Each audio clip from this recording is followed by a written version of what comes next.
US president Donald ട്രംപിന്റെ കൈവശമുള്ള ഏക മാന്ത്രിക വടി വീണ്ടും പുറത്തെടുത്തിരിക്കുകയാണ്.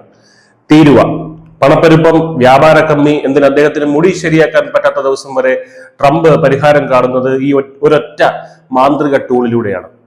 ഇത്തവണ അദ്ദേഹം വിരൽ ചൂണ്ടിയിരിക്കുന്നത് ഇന്ത്യയുടെ വില കുറഞ്ഞ അരി ഇറക്കുമതിക്ക് നേരെയാണ്. പുതിയ തീരുവ ചുമത്തിയാൽ ഈ പ്രശ്നം 2 മിനിറ്റ് കൊണ്ട് പരിഹരിക്കാമെന്നാണ് ട്രംപിന്റെ വാദം. എന്നാൽ ട്രംപിന്റെ ഈ തീരുവ തമാശ ഇന്ത്യയെക്കാൾ കൂടുതൽ വേദനിപ്പിക്കാൻ പോകുന്നത് അമേരിക്കൻ പൗരന്മാരെ തന്നെ ആയിരിക്കുമെന്നാണ് ഇന്ത്യൻ അരി കയറ്റുമതിക്കാരുടെ പക്ഷം. പോയി പണി നോക്കണം ട്രംപ് എന്ന ധ്വനിയോടെ യാതൊരു കൂസലുമില്ലാതെയാണ് കയറ്റുമതി ഫെഡറേഷൻ വിഷയത്തോട് പ്രതികരിച്ചിരിക്കുന്നത്. മുൻപ് ട്രംപ് ഇന്ത്യൻ അരിയുടെ തീരുവ 10% നിന്ന് 50% വർദ്ധിച്ചപ്പോൾ സംഭവിച്ചത് എന്താണെന്ന് ഇന്ത്യൻ കയറ്റുമതിക്കാർ ഓർമ്മിപ്പിച്ചു.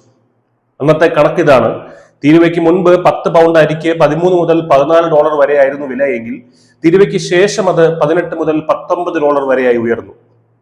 ഈ അധിക വില പൂർണ്ണമായും നൽകിയത് ഇന്ത്യൻ അരിയുടെ ഗുണമേന്മയും രുചിയും ഇഷ്ടപ്പെടുന്ന അമേരിക്കയിലെ ഇന്ത്യൻ ഗൾഫ് കുടിയേറ്റ സമൂഹങ്ങളാണ്. അമേരിക്കൻ അരിക്ക് ഇന്ത്യൻ അരിക്ക് പകരമാവാൻ കഴിയില്ല. അതുകൊണ്ട് തീരുവ ഇനിയും കൂട്ടിയാലും അതിന്റെ ഭാരം വഹിക്കേണ്ടി വരിക അമേരിക്കൻ ഉപഭോക്താക്കൾ തന്നെയാകുമെന്നും ഇന്ത്യയെ അത് കാര്യമായി ബാധിക്കില്ലെന്നും കയറ്റുമതി ഫെഡറേഷൻ വ്യക്തമാക്കി. ലോകത്തിലെ ഏറ്റവും വലിയ അരി ഉൽപാദക രാജ്യമാണ് ഇന്ത്യ. ആഗോള അരി കയറ്റുമതിയുടെ 30% പങ്കും ഇന്ത്യക്കാണ്. എന്നാൽ US കയറ്റുമതി തീരെ കുറവാണ്. US ഇന്ത്യയുടെ 4ാമത്തെ വലിയ ബസ്മതി അരി വിപണി മാത്രമാണ്, മൊത്തത്തിൽ 10ാമത്തെയും മാത്രമാണ്.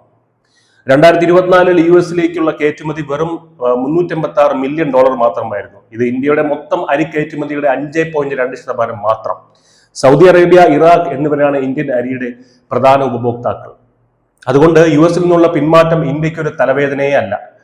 ട്രംപിന്റെ ഭീഷണിയെ തുടർന്ന് KRBL, LT foods, GRM overseas തുടങ്ങിയ ഇന്ത്യൻ അരി കമ്പനികളുടെ ഓഹരികൾ 8% വരെ ഇടിഞ്ഞിരുന്നു. എന്നാൽ ഇത് താൽക്കാലികമാണ്.